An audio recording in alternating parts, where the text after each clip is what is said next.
compact executive saloon market is dominated by the brilliant BMW 3 Series. But what happens if you just don't want a 3 Series? Well, Volvo reckons it has a very different take on this highly contested sector with this. It's called the S60, and while at a glance it still maintains all those traits that make it so refreshingly Volvo, it also has an athletic style of its own too.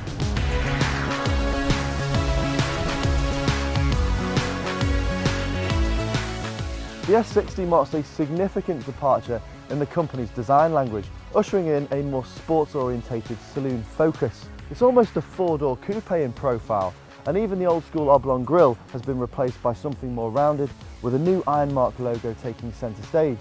I love the waterfall light graphics at the back, and these LED details up front add a touch of class.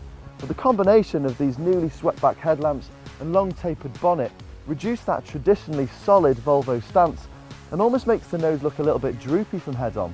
Probably not the look most compact executive saloon buyers would go for. Still, it does have enough presence to make its mark against those more established German rivals.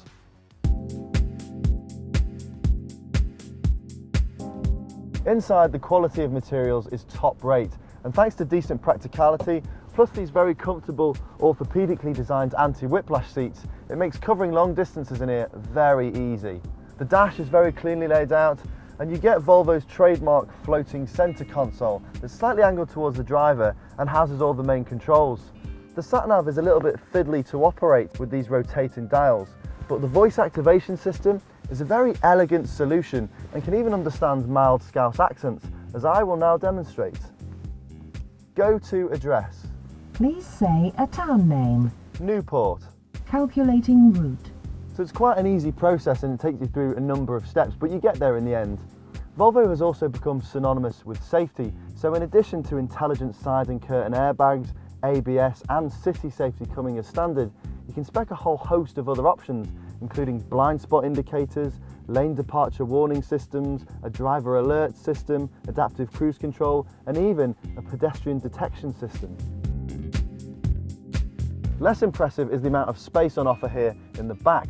We're used to Volvo setting the standard for practicality, but the S60 only offers average knee, head and shoulder room, so you'd probably only want a couple of execs back here at a time. The boot is also a bit of a funny shape and smaller than most in its class.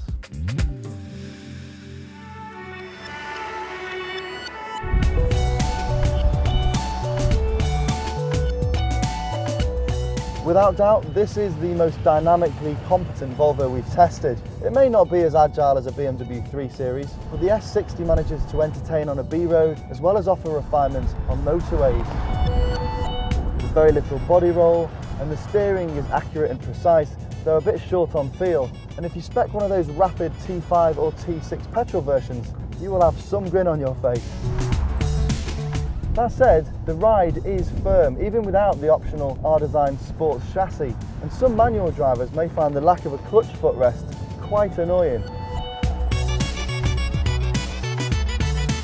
If you're after a company car, check out the Drive E version of the 1.6 litre diesel, as it offers some pretty impressive economy and emissions figures. Though if you're after a bit more flexibility and performance, the Drive E 2 litre diesel is also a decent bet.